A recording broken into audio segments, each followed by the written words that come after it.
Hoy quiero que meditemos en torno a esta palabra titulada ver al Padre no basta. Hablando de Dios como Padre, pero también vamos a hablar de la Trinidad, el Hijo, el Espíritu Santo, los tres personas, una sola esencia. Ver al Padre nos basta, nos lleva inmediatamente a Juan capítulo 14, donde se desprende el título de este tema y esta enseñanza. En Juan 14, específicamente, vamos a leer los versículos 5 al 8. Y aquí está Jesús con sus discípulos a poco de él ser llevado a poco, si ya estaba casi en la víspera de su arresto y su luego martirio hasta llevarlo a la cruz donde moriría. En Juan 14, el 5 al 8, leemos lo siguiente. Le dijo Tomás, Señor, no sabemos a dónde vas. ¿Cómo pues podemos saber el camino? Aquí inmediatamente no puedo sobresaltar o llamar la atención algo. Los discípulos estaban con Jesús, más aquí Tomás, hablando en nombre de todos, dijo, no sabemos, todavía tenemos dudas con respecto a algo. ¿Cómo pues no sabemos a dónde vas? ¿Cómo pues podemos saber el camino?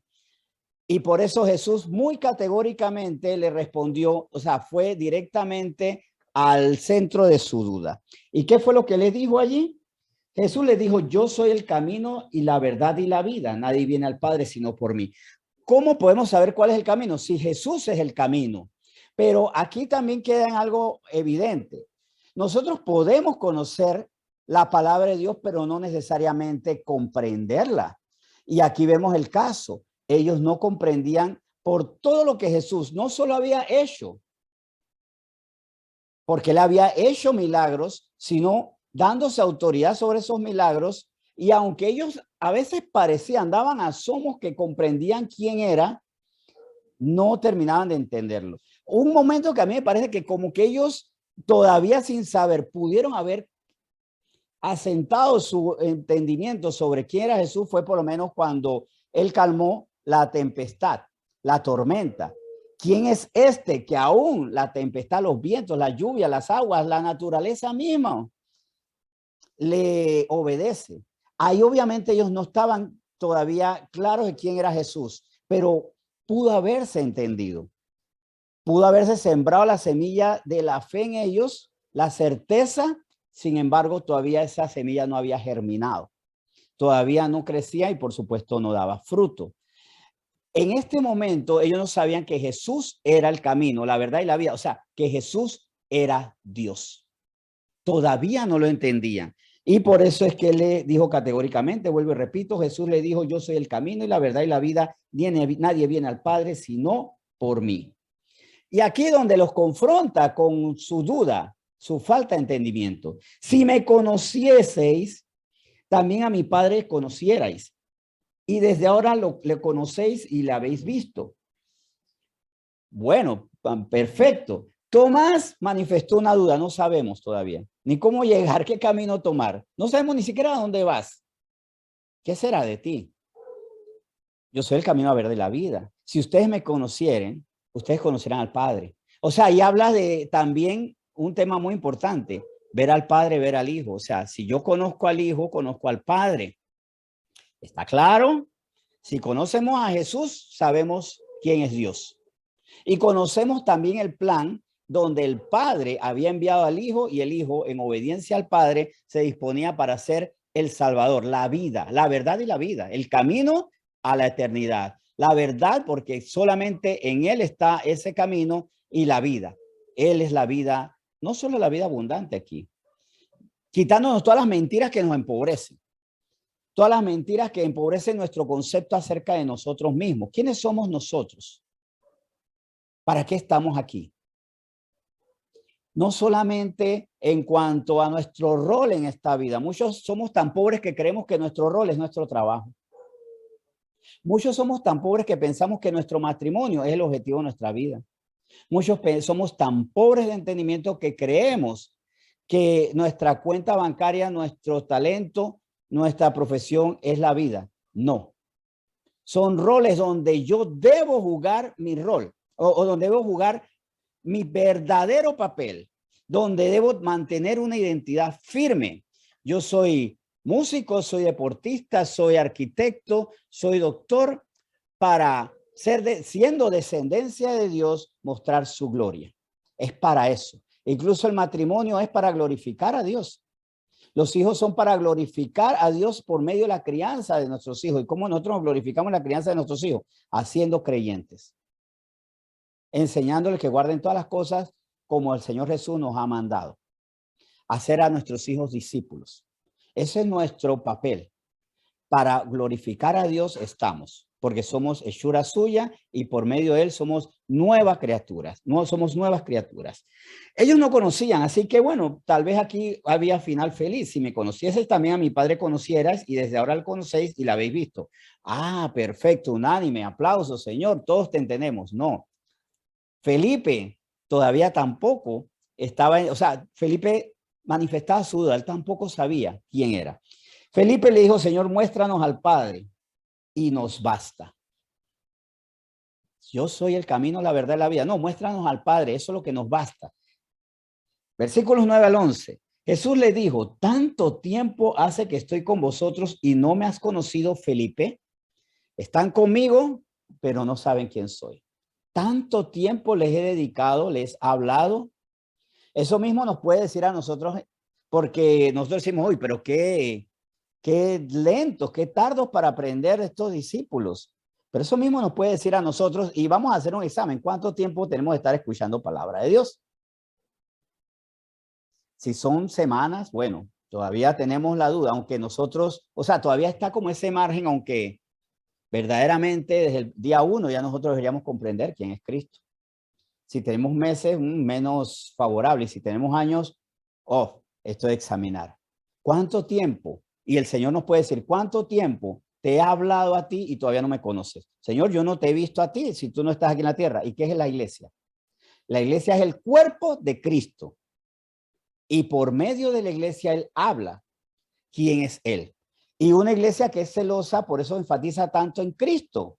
Porque nuestro propósito y nuestra meta es conocer a Cristo. Porque por medio de Cristo nosotros vemos al Padre y por medio de Cristo nosotros llegamos al Padre, como lo vamos a estudiar, y la meta es que lo vayamos a comprender hoy. Bien, seguimos leyendo. El que me ha visto a mí, ha visto al Padre. ¿Cómo pues dices tú, muéstranos el Padre? ¿No crees que yo soy en el Padre y el Padre en mí?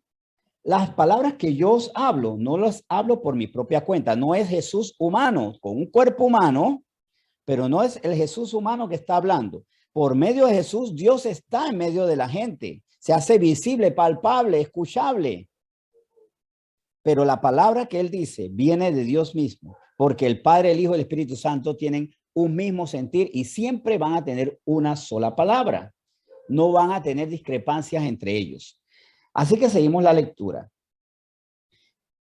Versículo 11. Creedme que yo soy en el Padre y el Padre en mí. De otra manera, creedme por las mismas obras. O sea, créame. Yo soy en el Padre y el Padre en mí, es que estamos contenidos. Somos dos personas más el Espíritu Santo, son tres personas, pero todos contenidos en una sola esencia. Esa es la Trinidad. Cuando hablamos de la Santísima Trinidad, hablamos de el Padre, el Hijo y el Espíritu Santo contenidos, uno en él, el otro en el primero. Así que si nosotros vemos a Cristo, vemos al Padre. ¿Queremos conocer a Cristo? Ciertamente en los evangelios está la descripción muy resumida, porque de hecho Juan lo dijo que faltarían libros, páginas, para poder enumerar minuciosamente todo lo que el Señor hizo, enseñó, mostró, exhortó, amonestó, generó aquí en la tierra. Solamente con lo mínimo que está en los evangelios, porque hay mucho más que se podría hablar de él, solamente con eso ya nosotros no solo conocemos a Cristo, sino conocemos a Dios en su amor, en su perseverancia, en su humildad, porque Dios es humilde, porque mostrando a través del Hijo que no tenía por qué sacrificarse, lo hizo. O sea, se redujo a la condición humana para salvarnos a nosotros, para rescatarnos a nosotros. O sea, Literalmente, Él vino aquí a rescatarnos, vino a salvarnos. Seguimos entonces. Que habíamos quedado en el 11. Creedme que yo soy en el Padre y el Padre en mí. De otra manera, creedme por las mismas obras. Versículos 12 al 14. Versículos 12 al 14, Juan 14. De cierto os digo, el que en mí cree, las obras que yo hago, él las hará también. Y aún mayores hará porque yo voy al Padre. Aquí hago un alto. O sea, cuando yo creo en Cristo, y no es que debo creer para tener los poderes de Él. Yo creo porque Él es el Hijo de Dios y porque me salva. Y porque me tengo que regocijar no en los espíritus que yo he hecho, sino en que mi nombre está escrito en el libro de la vida. Ese debe ser el regocijo verdadero. Pero Él nos da un plus. Las obras que Él hizo, nosotros las vamos a hacer por nuestra fe en Él, porque no es por nosotros que hacemos estas obras, porque a veces el límite para hacer muchas cosas es nuestra propia impotencia. ¿Cómo yo voy a sanar a alguien por una oración? Es que yo no puedo, sino Cristo que está en mí, que me da esa capacidad. Él me utiliza a mí para esto. Recuerdo que en una ocasión cuando yo oré por una persona que estaba muriendo de leucemia, estaba tan grave que parecía ya prácticamente un cadáver. Lo único que se le veía de vida era un ojo completamente enrojecido de tanta sangre que tenía. Y yo oré, tuve temor, pero yo le dije, Señor, pero tú me mandas a orar por los enfermos. Recuerdo que luego, como un mes después, cuando me llaman por teléfono para decirme, este muchacho, no sé qué usted le dijo, pero se le quitó la leucemia y está completamente sano. En ese momento, yo estaba trabajando, estaba en una computadora editando videos, trabajaba para una productora de videos, no era misionero todavía, y seguí editando. Y mi hermana que estaba al lado me dijo, me preguntó, ¿qué pasó? ¿Quién era? No, un muchacho, ¿te acuerdas que yo oré para que se le quitara la leucemia? Está vivo, se le quitó. Y seguí trabajando. Seguí con el mouse trabajando. Y mi hermana que estaba al lado me decía, yo no puedo creer esto. O sea, tú ves lo que acaba de pasar y tú sigues editando el video y renderizándolo. A ver, ¿cuándo está listo? Y poniéndole los títulos. Claro, me dio pena porque debía haber dado mejor testimonio, pero de repente había tanta convicción que yo sabía que era cierto que había pasado. Claro, no me alegré en mí mismo, pero comprendí. No comencé a dar saltos como Jesús no daba saltos cada vez que pasaba un milagro. Y Jesús no decía, pero ¿qué pasó? Esto es increíble, milagro. Él no era el que gritaba milagro, milagro. Los que gritaban milagro, milagro eran los que estaban alrededor de él, porque él estaba tan convencido de quién era, que por eso para él lo sobrenatural era lo natural, era lo tangible. En ese momento, vuelvo y repito, o sea, se hizo el milagro, estuve tranquilo porque humildemente sabía que no era por mí, pero de repente de una forma de un poco demasiado flemática, diría yo, reaccioné ante algo que me parecía lógico. O sea, ¿por qué no te asombraste? Porque es lógico que Jesús le puede quitar la leucemia a una persona. Se cae de su peso que el Señor Jesús le puede quitar la leucemia, el cáncer, la anemia falciforme a una persona. Es más, es completamente lógico que Jesús sacó a un muerto de su tumba, como el caso de Lázaro, o a la hija de Dorcas la resucitó, perdón, a la hija de Jairo la resucitó, perdón. Es lógico. Porque creemos en el Señor Jesús. Y con esto también, cuando él hablaba de que conozca mis obras, las obras hablaban de su deidad.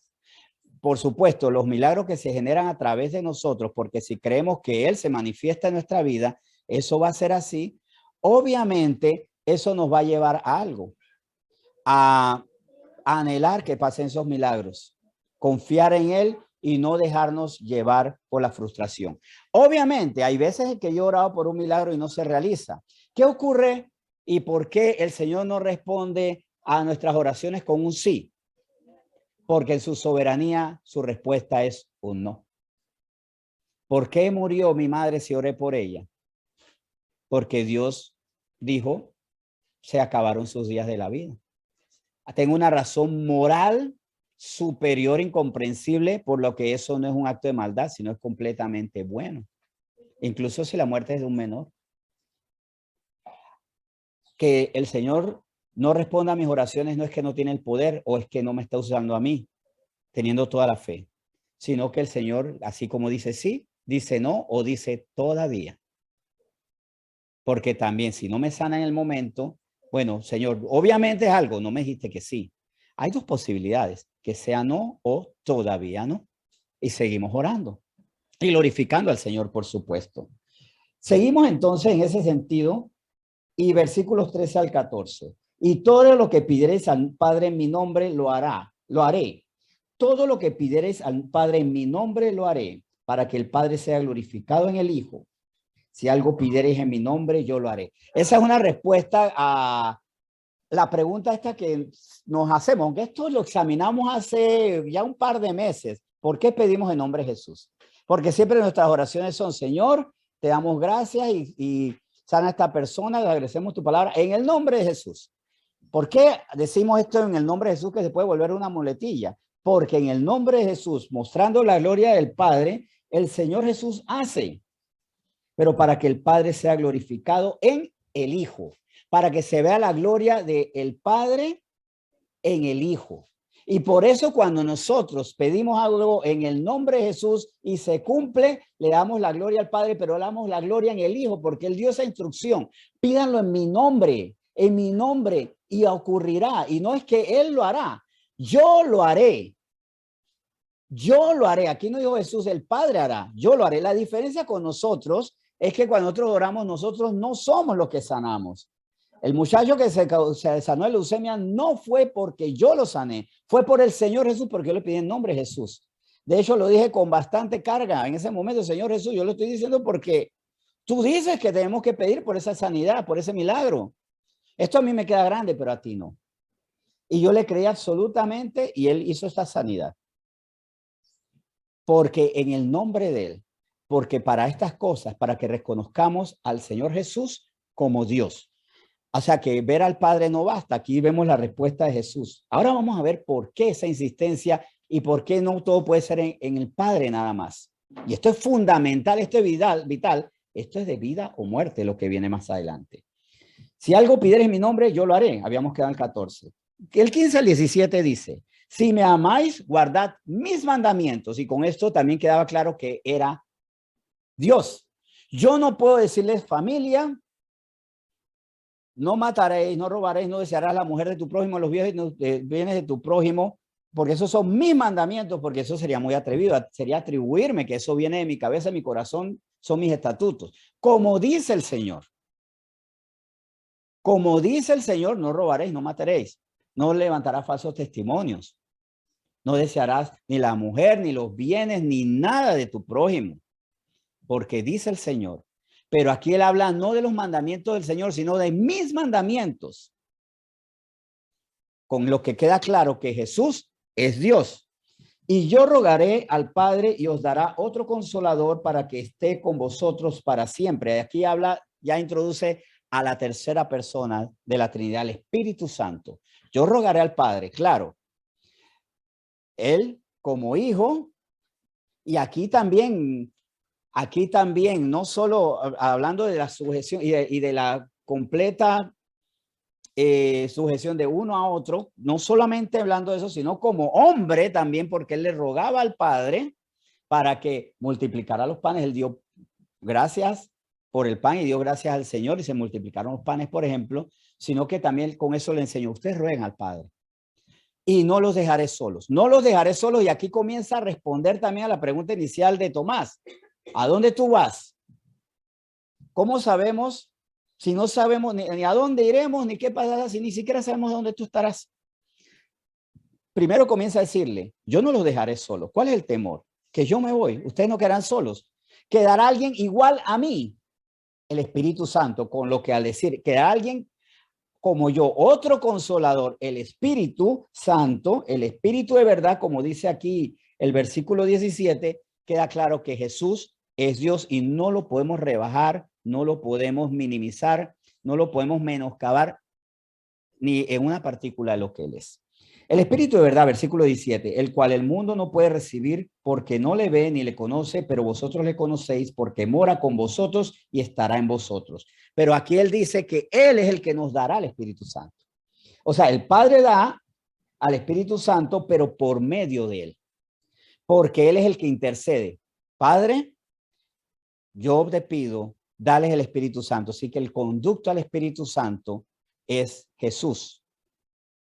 Solo Jesús, ningún otro hombre. O sea, hablando de su naturaleza humana, con lo que él se distanciaba de todo aquel humano que hubiera en su época.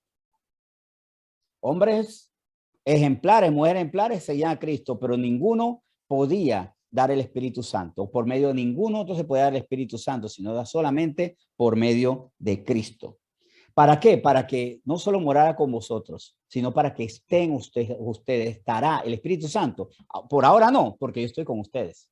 Pero yo me voy y en mi lugar, porque somos iguales, estará el Espíritu Santo. Si esto les genera alguna pregunta aquí en el salón o en el Zoom, por favor, ya saben, con toda libertad. Y me gusta recordar que de hecho eso ha pasado ya y se han hecho preguntas sumamente interesantes.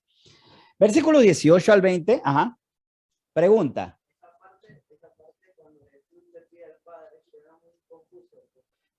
Cuando Jesús le pide al Padre, ¿por qué es con la confusión? Perfecto, perfecto.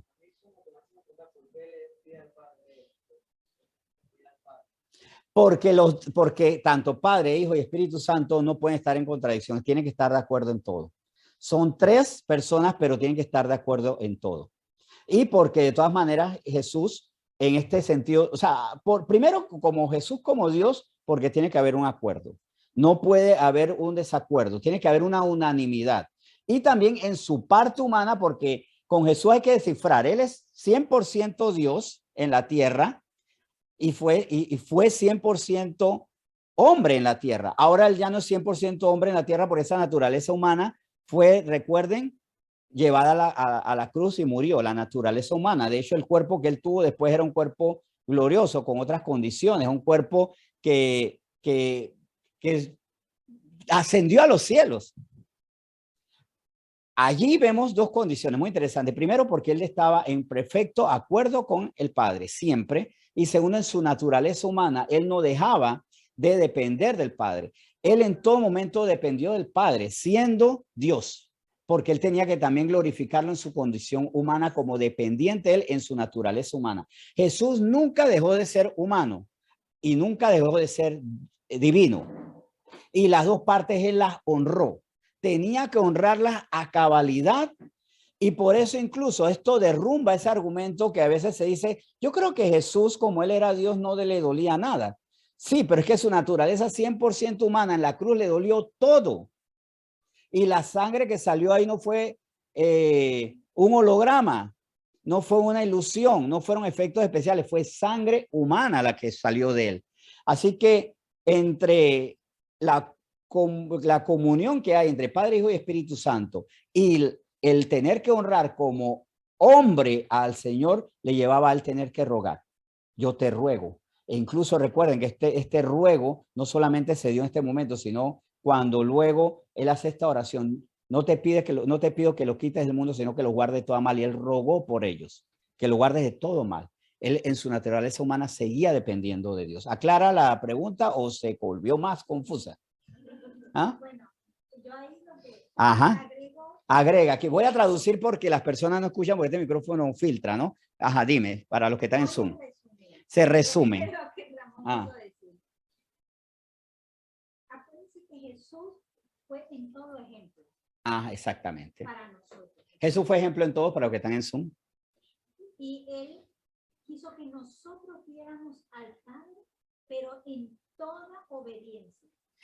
Quiso que viéramos al Padre en toda obediencia, ¿verdad? Bien. Todo lo que él hizo, dice un versículo, que lo hizo en obediencia al Padre y porque el Padre le instruía en todo lo que él hacía. O sea, ¿por qué le pido al Padre? Porque él me instruye y porque yo le debo obediencia. Y por eso es lo que él nos enseñó. Yo escucho al Padre y yo obedezco. Bien, para los que están en Zoom y no pudieron escuchar porque no llega el audio, él fue ejemplo de obediencia en todo. Y él obedeció al Padre. Y aquí esto, vamos a llevarlo a un término claro, humanamente obedeció al Padre. Pero eso contradice que él no fuera Dios, no, porque resulta algo. Saben que el Padre se obedece a sí mismo. El Padre se obedece a sí mismo. Y esto derrumba el argumento que a veces se dice, si Dios es Dios, ¿por qué no puede hacer mal? Porque si no puede hacer mal, entonces no es todopoderoso. ¿Han escuchado ese argumento de la contradicción, no? Si Dios no puede hacer mal, entonces es impotente en algo. Así que no es todopoderoso. ¿Cuál es la respuesta? Dios se obedece a sí mismo. O sea, Dios obedece algo que es la verdad. Dios no puede mentir porque Él siempre tiene el poder de hacer la verdad. Dios no puede hacer mal porque Él tiene un poder superior. Él siempre puede hacer el bien. Nosotros no siempre podemos hacer el bien. Y a veces hacemos males porque no podemos hacer el bien. Y todos hemos pasado por eso, donde decimos, yo sé que tenía que hacer lo correcto, pero no tuve la capacidad de hacerlo. Y como cristianos a veces lo podemos hacer porque todo lo podemos en Cristo que nos fortalece. O sea, que el Hijo obedecía al Padre, no le quita deidad porque resulta que el Padre se obedece a sí mismo. Porque el Padre es verdad y Él obedece a la verdad. El Padre es justo y Él obedece a la justicia, que la justicia es Él. Y Él obedece a la sabiduría. ¿Él se puede equivocar? No. Entonces no es todo por eso. Claro que se puede, que no se puede equivocar porque Él es completamente sabio. Entonces es una imposibilidad que habla no de su debilidad, sino de su perfección. O como decir, ¿lo perfecto puede ser imperfecto? No, entonces no es perfecto porque no puede ser imperfecto. No, es que por su perfección no puede ser imperfecto. No sé si me fui muy filosóficamente hablando, pero por ahí va. En resumen, Él obedece y Él tenía que ser ejemplo de obediencia en todo. No se haga mi voluntad, sino la tuya, porque tenía que ser ejemplo de obediencia. Pero el Padre, aunque le doliera, tenía que obedecer a su plan. El Padre podía mandar un ejército de ángeles que acabaran con todos, pero Él tenía que obedecer a su propio plan. El plan de salvación. Porque el plan de salvación es verdad y es la verdad la que no se puede desobedecer. O sea, no se desobedece a sí mismo. Bien, no sé si ilustré, enredé, lo llevé más profundo hasta donde no se comprende, pero podemos seguir conversándolo luego. ¿Quedaron satisfechos? Allá en Zoom también. Bueno, eso es lo importante, que salgamos lo más claro posible, por supuesto. Versículo 18 al 20. No os dejaré huérfanos y vendré a vosotros. Aquí también se comienza a responder, ¿dónde tú vas? A un lugar donde ustedes no van a estar solos. No se preocupen dónde yo voy. Hasta ahí ese punto. Ahí ya ellos tenían que comenzar a entender, no importa dónde va. Si él va a venir, o sea, él no va a ir a la muerte o al lugar donde nunca va a poder regresar. ¿Dónde él va a estar? No solo nos deja con alguien que es la tercera persona de la Trinidad, el Espíritu Santo, sino que es un lugar donde él puede venir por nosotros, escogiéndole el tiempo, sabiéndole el tiempo. O sea, el Padre, Hijo y el Espíritu Santo, de acuerdo, establecen el tiempo cuando él va a regresar. De hecho, eso ya está establecido. El problema es que nosotros no sabemos. Y cuando él dice que incluso nosotros sabemos que el Hijo no sabía en su condición humana, pero él sabe. Jesús sabe cuándo él vendrá. Eso debemos tenerlo claro. Bien, no os dejaré huérfanos, vendré a vosotros. Todavía un poco y el mundo no me verá más, mas vosotros me veréis, porque yo vivo, vosotros también viviréis. En aquel día vosotros conoceréis que yo estoy en mi Padre y vosotros en mí y yo en vosotros. ¿Cuándo será eso? Ya en la plenitud. En la resurrección vamos a estar allí. E incluso el Padre, el Hijo. Hay una pregunta que se hace y de repente, aunque no pareciera circunscrita al tema, pero es importante. ¿Dónde va a estar el Espíritu Santo cuando seamos arrebatados? Creo que va a estar con el Padre y el Hijo. Y ahí veremos su plenitud. Porque ahí dice, se quedará acá para los creyentes, se quedará sustentando a los que creen. Mi posición personal es que en ese momento será todo claro para los que estén ahí y van a ver al Padre, el Hijo y el Espíritu Santo. Posición contraria es herejía, necesariamente no, estamos en ese proceso de precisamente ir descubriendo la verdad. Si los estudios que estoy haciendo me llevan a entender otra cosa más adelante, con mucho gusto se los digo, porque no me aterra, porque no estamos pisando sobre herejías. ¿Dónde estará el Espíritu Santo en el arrebatamiento? En mi posición personal creo que se irá con la iglesia, porque el Espíritu Santo también sella a la iglesia, la ha guardado y una vez con ella llevándosela, entonces estará en las bodas del Cordero. Aparte de eso. Bien, seguimos entonces. No os dejaré huérfanos, ya lo habíamos visto, vendré a vosotros. Vamos al 20. En aquel día vosotros conoceréis que yo estoy en mi Padre y vosotros en mí y yo en vosotros. Ok, perfecto. Es que esto también me confirma, ¿verdad? Que me emociona con este tema. Si el Espíritu Santo está en nosotros y nosotros ascendemos, porque el Espíritu Santo no nos abandona, estará con toda la iglesia, será ascendida, con todos los que tienen el Espíritu Santo. Eso me hace también considerar, creer, convencerme más que el Espíritu Santo que está en nosotros ascenderá con nosotros. No se va a alejar de nosotros, no se va a apartar de nosotros.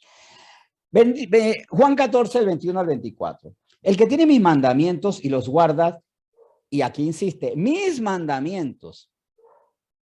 El que tiene mis mandamientos y los guarda, ese es el que me ama. Y el que me ama será amado por mi Padre, y yo le amaré y me manifestaré a él. El amor del Padre y el Hijo en misma condición. Pero ¿quién se manifestará en nosotros? Jesús, como Dios Hijo. Le dijo Judas, no el Iscariote. Recuerden que Judas, el Iscariote ya en el capítulo 13 se había ido a hacer su terrible misión. Él llegó hasta Juan 13 cuando Satanás entró a él y él se fue a consumar el ilícito y lamentable acto de vender al Señor Jesús. Aquí aquí Judas, el que sí se había quedado, no el Iscariote, le pregunta, le dijo Judas, no al Iscariote, Señor, ¿cómo es que te manifestarás a nosotros y no al mundo? Respondió Jesús y le dijo, el que me ama mi palabra guardará y mi Padre le amará y vendremos a él y haremos morada con él, o sea, en igualdad, haremos morada con él. El que no me ama no guarda mis palabras y las palabras que habéis oído no es mía, sino del Padre que me envió. Bien, aquí vemos que aunque son mis mandamientos, pero es la palabra del Padre, igualdad. Pero él hablando sujeto al Padre. Y aquí me llama mucho la atención algo que leímos hace poco, y es que, ¿cómo es que te manifestarás a nosotros y no al mundo? Porque solamente, o sea, Dios habla, pero solamente se manifiesta a quienes tienen el Espíritu Santo, a los que lo reconocen, a los que dicen, Señor, yo necesito escucharte, límpiame, yo quiero seguirte, ya soy tuyo, o sea, los que son hijos, Él se manifiesta a todo el mundo, no, se manifiesta a sus hijos. Y somos hijos si confesamos en nuestro corazón, creyendo en nuestro corazón que Jesús es el Señor que se levantó de los muertos. Y por eso somos hijos y somos salvos. Porque ¿quiénes son hijos? De hecho, eso lo respondió Juan en el capítulo 1, ¿no? A todos los que creyeron en su nombre. Les dio potestad, les dio autoridad, les dio la posición de hijos de Dios. Por medio de Jesús, nosotros somos hijos de Dios. Por eso es importante reconocer a Jesús como Dios, como Salvador. Y por eso el que no me ama no guarda mis palabras, sus palabras, que aunque son las palabras del Padre, son las palabras de él también. Juan 14, el 25 al 27. Os he dicho estas cosas estando con vosotros. Mas el Consolador, el Espíritu Santo, a quien el Padre enviará en mi nombre, él os enseñará todas las cosas y os recordará todo lo que yo os he dicho. La paz os dejo, mi paz os doy. Yo no os la doy como el mundo la da. No se turbe vuestro corazón ni tenga miedo. Y eso también me gusta mucho para antes de ir leyendo Juan 14, para ir dando respuesta a la inquietud. Ellos estaban muy inquietos. El primero en esta porción que hemos leído que expresó esa inquietud, porque ellos habían expresado en otros momentos su inquietud. Tenían miedo de quedarse solos. Pedro no quería permitir que Jesús fuera llevado a la muerte. Apártate bien, Satanás, por eso le dijo, porque no estaba entendiendo las cosas y Satanás lo estaba utilizando como instrumento para sabotear el plan de salvación. Ellos tenían la inquietud, pero en cuanto a lo que hemos leído, Tomás manifestó esta inquietud. Felipe también la mostró. Judas también, Judas el no el Iscariote. Tenían esta inquietud, esta duda. Y aquí él le respondió, pero me gusta mucho esto, no tenga miedo, no se turbe vuestro corazón ni tenga miedo. Nosotros no entendemos los procesos de Dios, es lógico. Cuando yo no entiendo los procesos de Dios, lo más que puedo decir, pero lo está haciendo. Yo no sé, no entiendo nada, no necesito comprenderlo. Creo que es lo correcto. Nosotros a veces queremos que Dios nos muestre cómo se hacen las cosas. Y les voy a poner una analogía. Ustedes se imaginan que de repente a un pariente le hacen una operación, un apéndice, o sea, le van a quitar el apéndice, no, porque tiene apendicitis. Y en la operación usted asomándose y les pidiéndole explicación al doctor y a su equipo de gente. ¿Y por qué usted está cortando ahí? A mí no me parece. No me parece correcto. Usted no tiene, yo lo haría más suave. No sé. ¿Usted sabe? Porque usted me genera dudas. No dudaría la primera pregunta y ya lo echan del hospital. Se lo echan con un guardia o lo echan con una camisa de fuerza porque usted está loco, usted está loca, o sea, es impropio. No se nos ocurre. Si ni con el mecánico, y a veces los mecánicos mismos nos dicen, ¿sabes qué? Mejor váyase. No voy a ser mecánico porque este es mi trabajo. Pero con Dios somos así. Señor, yo no entiendo este proceso. Es más, por las dudas, si no lo entiendo, mejor me salgo de este proceso. No entiendo por qué el paso a la respuesta y la luz es una oscuridad y más interrogantes. No entiendo por qué la respuesta a este dolor es más dolor. En vez de sanarme, me das más dolor. No se preocupe, no se turbe ni tenga miedo. Y muchas veces respetamos más al doctor, respetamos más al mecánico, respetamos más al chinito que nos repara el celular que a Dios, porque a ellos les entregamos las cargas. Sin embargo, a Dios no. No tengan miedo. No se preocupen dónde estaré. No se preocupen cuándo volveré. No se preocupen cuándo me manifestaré, cómo me manifestaré, porque a unos sí, a otros no. No se turbe vuestro corazón ni tenga miedo, porque Él nos deja la paz. La paz os dejo y mi paz os doy. Yo no os las doy como el mundo la da. La paz es, primero que todo, fruto del Espíritu Santo, ¿verdad? Y por eso Él nos da el Espíritu Santo, para que en su fruto tengamos dentro de sus atributos la paz. Pero también con esto nace su palabra, que con su palabra nosotros tenemos que descansar. Muchas veces nosotros hacemos estas declaraciones apresuradas y después dudamos. Pedro, ¿cómo comenzó? En tu palabra echaré la red. No había recibido la lección 1, o la lección 1 era, echa la red aquí. En tu palabra echaré la red. ¿Y cómo se nos olvida la fe inicial? La fe inicial donde todos se lo creemos a Dios y después nos volvemos intelectuales de la fe, examinadores, catadores de la fe, examinando a quien nos da la palabra. Por eso es que los niños del reino de los cielos, porque ellos creen aunque no comprendan. Ustedes les pueden preguntar, estoy seguro que Ivana no sabe por qué su papilla es buena y su comida. Ella la disfruta. No sabe por qué lo que hace su mamá es agradable. Lo disfruta. No sabe qué hizo su madre y su padre para tener los juguetes. Lo disfruta. Así son los niños. No se detienen en cómo pasó, qué se hará. Cuidado, porque pasamos de nuestra fe primaria, en tu palabra echaré la red. Y todo lo que tú digas te lo creo. Y si tú dices sí, yo digo sí 2 veces. Y si tú dices que no, yo digo un no rotundo. Pero después comenzamos a ponerle argumentos a nuestra fe. ¿En qué etapa estamos nosotros actualmente? ¿En qué etapa? Porque aquí le estaba hablando a hombres que estaban turbados, estaban asustados. Sin embargo, todos fueron valientes en la fe inicial. Mateo fue valiente. Él dejó la mesa a los publicanos. Aquí otros dejaron la barca, otros dejaron sus oficios, otros dejaron su juventud, sus anhelos para seguir al Señor. Y damos los primeros pasos con un vigor, pero después temblamos. Que eso no pase. Examinemos esto y que esto no pase. Versículos 28 al 29. Habéis oído que yo os he dicho, voy y vengo a vosotros. Si me amarais, os habría regocijado, porque he dicho que voy al Padre, porque el Padre mayor es que yo. Me llama la atención algo aquí. Si me amarais, os habría regocijado. ¿Se acuerdan que el Señor también dice, si me ama, guarda mis mandamientos, obedece mis mandamientos? Un mandamiento es, créele a Dios. Créele al Señor. A veces yo digo, yo no peco, yo no robo, yo no pego, yo no adultero, yo no intrigo, yo no hago cosas, no me embriago ni me drogo. Es más, antes lo hacía, ya no lo hago. ¿Cuál es mi pecado? Que todavía no le crees a Dios. Si me aman, obedecen mi mandamiento. Y eso, creedme, créanme.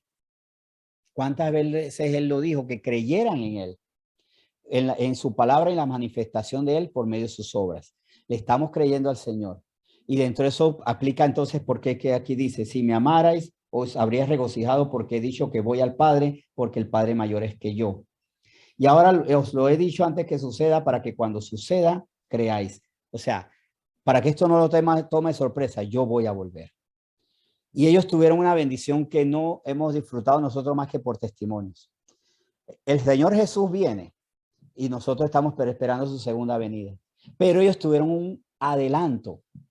Cuando Él sale de la tumba vacía, recuerden que Él se reúne con ellos. Primero no estaba Tomás, después vuelve y cuando ya está Tomás, y después se aparece a 500 y se aparece más de una vez hasta que ellos lo ven ascender. Ellos antes de la segunda venida de Cristo sí tuvieron un adelanto, la resurrección.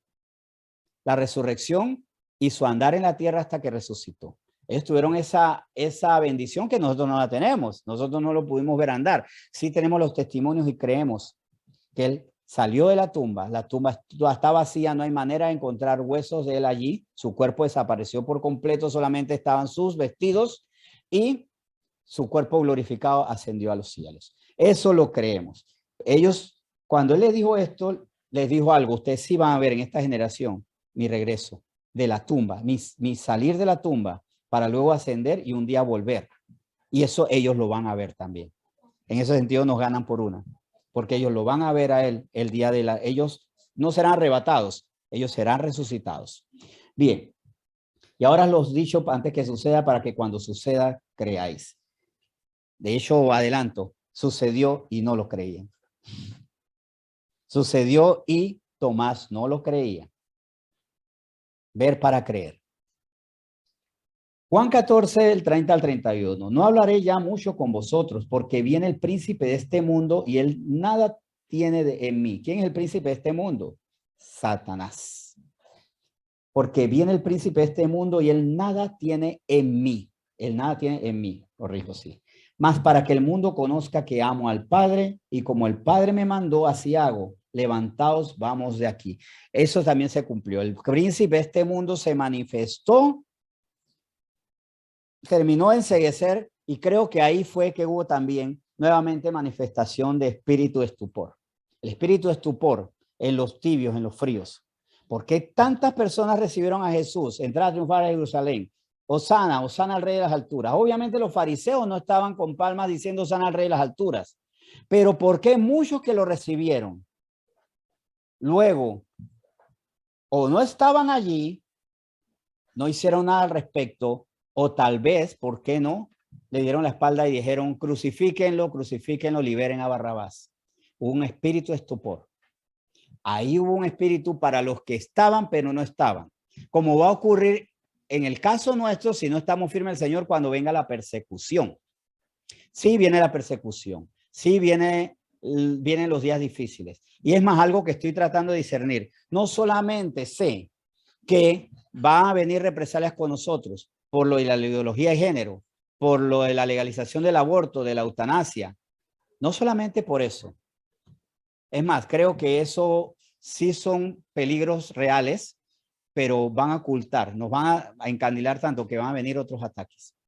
Con otras leyes, con otros ataques, nos van a mermar a nosotros. A menos que no seamos víctimas del espíritu de estupor, porque vamos a estar fieles a Él. Y aquí estamos orando para que todos seamos fieles y sigamos orando para que nadie pase de Hosana al rey de las alturas a crucifíquenlo y liberen a Barrabás, porque eso nos puede pasar a nosotros. Tal vez no está pasando ya cuando ya estamos menospreciando a nuestro Señor Jesús, o podría pasarnos mañana si nos descuidamos. Y aquí Él les dice precisamente esto. No hablaré ya mucho con vosotros porque viene el príncipe de este mundo y él nada tiene en mí. El príncipe de este mundo, Satanás, hizo que muchos se torcieran en ese momento. Y se gozaron un día por la entrada de Jesús y otro por la muerte de él. Compartieron dos gozos, uno santo y otro pecaminoso. Jesús triunfante, Jesús martirizado. Bien. Por eso fue su muerte muy celebrada, pero su resurrección muy incomprendida. Seguimos entonces. Levantaos, vamos de aquí. Ya les instruyó. Y vamos a Juan 15. Siguiendo, ¿por qué es importante no decir ver al Padre? No, yo quiero ver al Padre, no me interesa Jesús. Como se establece en el judaísmo. Lamentable. Los judíos no ven a Cristo. Y eso para ellos es condenación. Pero también otras religiones que dicen Jesús, sí, él era un gran hombre y ya. Los que dicen solamente fue un gran hombre y no fue Dios, están condenados. Porque es cuando yo veo a Jesús como Dios que soy salvo y lo reconozco como mi Dios. Juan 15, el 1 al 4. Yo soy la vid verdadera y mi Padre es el labrador. Todo pámpano que en mí no lleva fruto, lo quitará. O sea, el que no tiene fruto espiritual, fruto, o sea, digno de arrepentimiento, pero fruto en la fe, en el amor, el gozo, la paz. O sea, tiene que haber una nueva naturaleza. No tener una nueva naturaleza es no llevar fruto. Todo pámpano que en mí no lleva fruto, lo quitará. Y todo aquel que lleva fruto, lo limpiará para que lleve más fruto. Y vosotros estáis limpios por la palabra que os he hablado. Permaneced en mí y yo en vosotros. Permanecer en Dios, si permanezcan en mí, es permanecer en Dios. Como el pámpano no puede llevar fruto por sí mismo si no permanece en la vid, asimismo tampoco vosotros si no permanecéis en mí. No solo es reconocer a Cristo, sino permanecer en Cristo. Ahora, si lo llevamos a más allá, vamos a otro libro a otro capítulo, perdón, de Juan. El mismo evangelio de Juan, Juan 1. Juan 1, del 1 al 5 dice, en el principio, hablando de Jesús, era el verbo y el verbo era con Dios. Y el verbo era Dios. Este era en el principio con Dios. Todas las cosas por quién? Por Jesús. Todas las cosas por él fueron hechas y sin él nada de lo que ha sido hecho fue hecho. En él estaba la vida y la vida era la luz de los hombres. La luz en las tinieblas resplandece y las tinieblas no prevalecieron contra ella. Por eso que la muerte no prevaleció sobre Jesús, porque él, que es la luz, que es la verdad, el camino, la verdad, la vida, nada puede prevalecer sobre él. Aparentemente puede derrotarlo, pero no prevalece. Por 3 días, la muerte aparentemente había vencido a Jesús, pero al tercer día se demostró que no podía prevalecer contra ella. Contra Jesús, y de la tumba sale, dejando una tumba vacía, con un cuerpo glorificado, con una victoria contundente contra la muerte, y ya no hay muerte que nos derrote a nosotros, y por eso incluso tenemos que comprender la muerte de otra manera. Miren, al propósito, ¿por qué la muerte a nosotros nos la venden como derrota? ¿Y quiénes nos la venden como derrota? ¿Por qué, por ejemplo, en las películas de terror lo peor que hay es la muerte? Porque la muerte no es una derrota, pero nos venden la muerte como una derrota. Recuerdo una caricatura que estaba viendo en una ocasión, un abusador, un muchacho que hacía bullying, le dijo al otro, te voy a golpear y te voy a matar. Y otro niño le dijo, y te irás al cielo. Era para consolarlo, te irás al cielo. Sí, era verdad, o sea, te voy a matar, pero te irás a ir al cielo. Esto es para que no tengamos la visión de la muerte. Claro, las películas de terror están inspiradas por demonios y son glorificadoras de demonios porque nos venden la muerte como la derrota. Nos venden la muerte como se acabó la felicidad, se acabó, la muerte gana. En las películas de terror, de hecho, la muerte gana. ¿O quiénes ganan? La muerte misma, como bueno, no quiero, o sea, bueno, hay películas, cantidades, o los agentes de la muerte. En El Aro había un agente de la muerte. Bueno, Destino Final, la muerte misma es del agente en sí. En todas las Halloween que hay, una más mala que la otra, hay un agente de la muerte. Michael Myers, bueno, Mike Myers, bueno, ya se me olvidó, como sea, el personaje, apellido, el muchacho este apellido Myers, es el agente de la muerte. En toda esta Freddy Krueger, en las películas de su extensísima saga, hay un agente de la muerte. ¿Para qué? Y siempre demonios, siempre malvados, para convencernos a nosotros que la muerte es una derrota. Para que no creamos que para nosotros vivir es Cristo y morir es ganancia. Y tal vez, cuidado, si le creo mucho y espiritualmente me dejo oprimir o poseer por los espíritus que quieren hacer conmigo porque le abro puerta a través de esto, yo le tengo pánico a la muerte.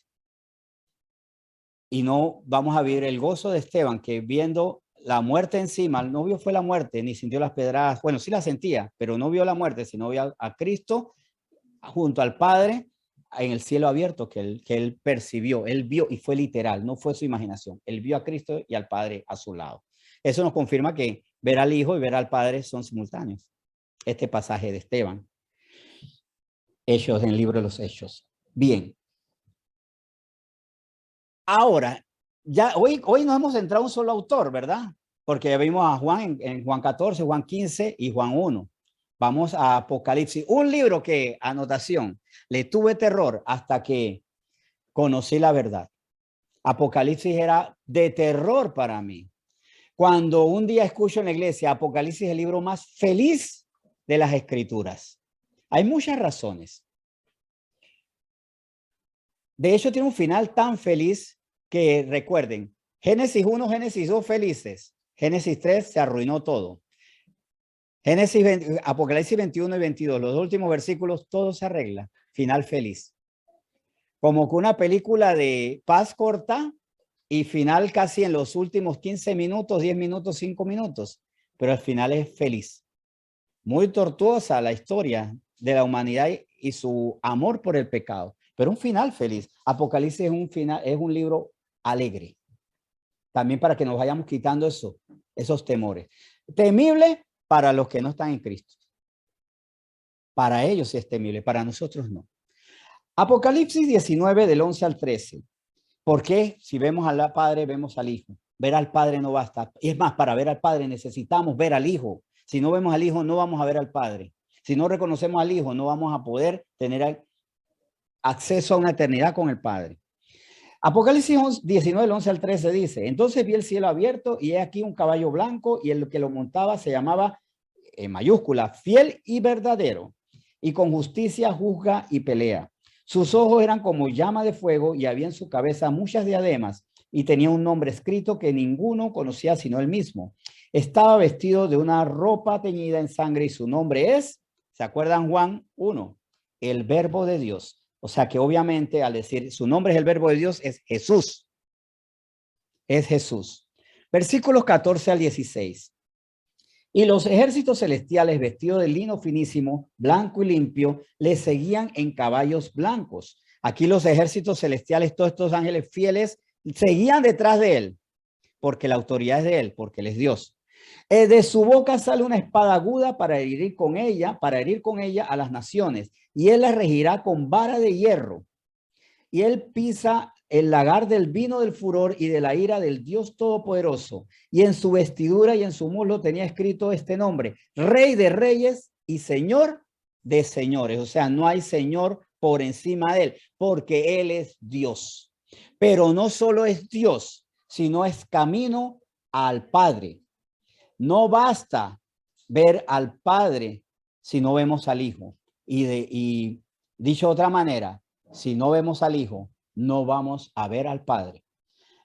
¿Eso en qué nos beneficia a nosotros y de qué nos advierte? Para advertir a nosotros. Nos beneficia a nosotros porque el momento que nosotros reconocimos que Jesús es el Señor que se levantó de los muertos, porque Él no era hombre que murió, era Dios con un cuerpo humano, que su cuerpo murió, pero como Él no puede morir, porque es espíritu y es eterno, salió de la tumba como bien le correspondía, con toda autoridad, con una piedra que fue removida por su poder.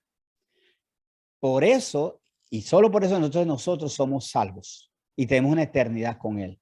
Pero también advertencia para advertir a otros. No solo los judíos no reconocen que Jesús no es el Señor. Hay religiones que parecen cristianas y hablan hasta con lecturas bíblicas. Si ustedes conocen un Rastafari, ora por un Rastafari. Los Rastafaris no creen en Jesús como Dios, lo creen como un iluminado. Clamemos por los que son Rastafaris. Clamemos por ellos, oremos por ellos. Ahora, con paz, con alegría, tenemos que orar por ellos. También los que incluso a través de las raíces hebreas le dan más peso a la Torá, al cumplimiento de la ley, no reconocen, pareciera que reconocieran a Jesús como el Salvador. Pero si yo digo que Jesús es el Salvador, pero digo que tengo que cumplir toda la ley para ser salvo, no estoy diciendo que Jesús es mi Salvador. Oremos por los que son también de las raíces hebreas. Oremos por aquellos que le dan un lugar parcial a Cristo. Oremos por los que creen en la teología de la liberación, que dicen que Jesús no resucitó, sino que Jesús simbolizó la caída de los capitalistas, de los poderosos malvados, porque son bien malos, y que hay que derrumbarlos para que el poder sea el obrero, y esa es la resurrección de Cristo. Y no es que no crea que si hay poderosos malvados hay que llevarlo a justicia, pero no podemos reducir, y hay que hacer leyes justas para que no haya monopolios, oligopolios, no haya ninguna forma de abuso, para que no haya explotación laboral. Yo sí creo en la justicia, que el obrero es digno de su salario, de su buen salario, un salario digno, no como esclavo ser tratado, y es digno de un trato respetuoso, pero no minimicemos la salvación como una simbología, como la sombra de lo que habría de venir. O sea, imagínense, todo lo que ocurrió en el Antiguo Testamento fue sombra de Cristo. Y por lo que yo puedo entender la teología de la liberación, la muerte y resurrección de Cristo era sombra de lo que habría que venir, que era la revolución socialista, marxista, leninista, comunista, progre, como queremos llamarle. O sea, imagínense, minimizando la muerte y resurrección de Cristo como sombra de estos movimientos, incluso hasta liberales, que creen que Cristo era el más grande liberal de todos. Cristo no era ni una raíz política, porque las políticas humanas están muy por debajo de la justicia y la verdad de Dios. Oremos por quienes todavía no reconocen a Jesús como el Salvador. Y oremos por los cristianos que dicen, yo soy cristiano, pero todavía dependo de mí. Todavía Jesús no me manda.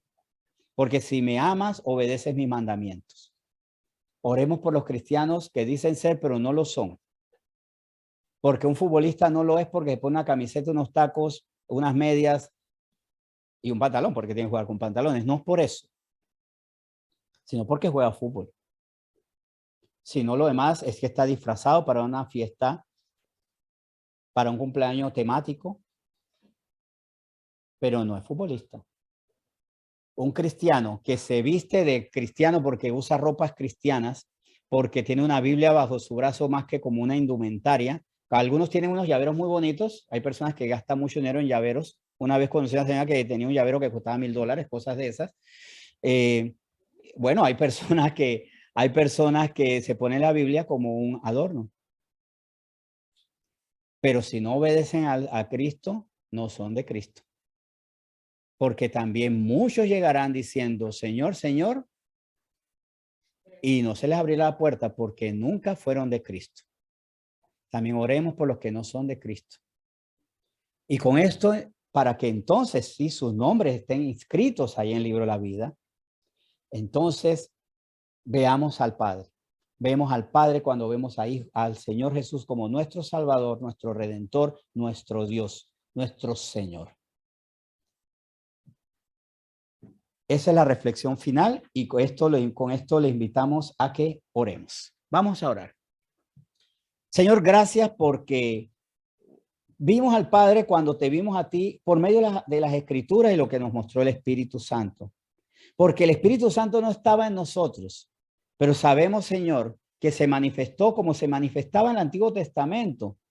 Creemos que en eso, personalmente yo sí creo que si el Espíritu Santo no estaba en nosotros porque no éramos creyentes, ¿cómo nos habló? Como les hablaba a los del Antiguo Testamento, que no tenían el Espíritu Santo, como les mostró, les guió, para que vieran la verdad. Pero eso sí, mostrándonos puntualmente, nos mostraste a Cristo, Espíritu Santo. Tú mismo te mostraste a nosotros para que creyéramos a ti. Y por eso vamos a estar con el Padre. Llegará el momento en que estaremos Padre, Hijo, Espíritu Santo, todos los creyentes,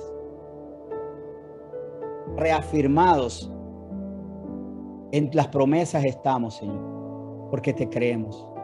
Pero te creemos tanto, Señor, que te obedecemos. Dime qué es lo que tú quieres que yo haga y yo lo hago.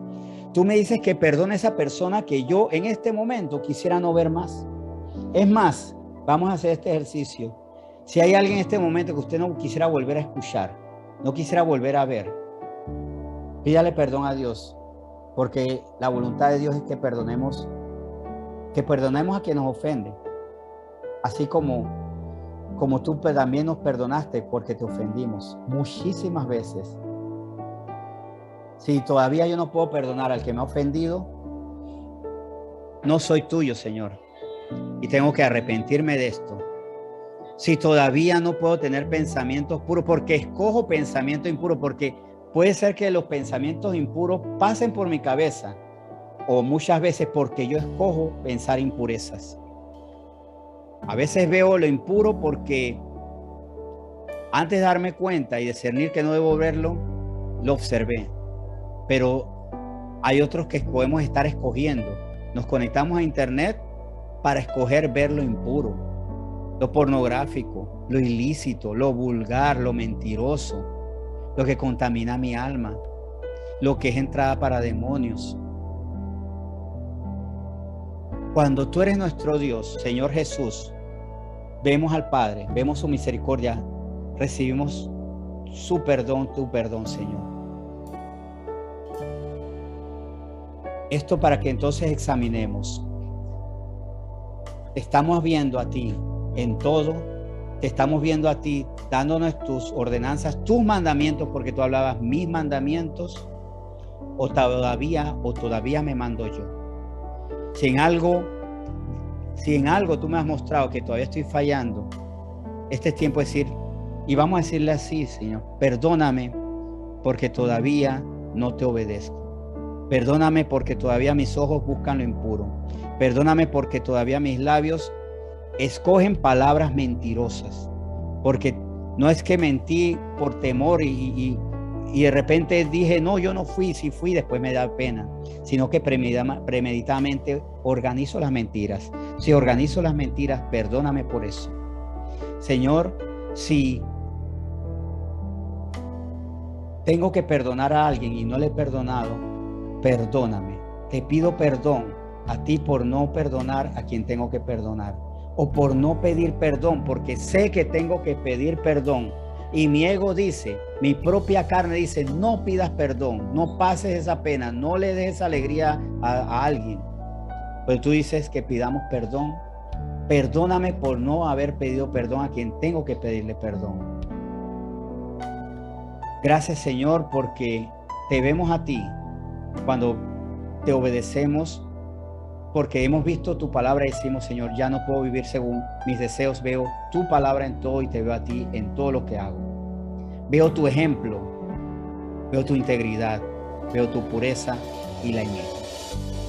Señor, gracias por este tiempo tan especial y que cada día sigamos creciendo más en verte a ti en todo y obedecerte a ti en todo momento. En nombre de Jesús, por supuesto, lo pedimos y te damos gracias por tu palabra. Amén.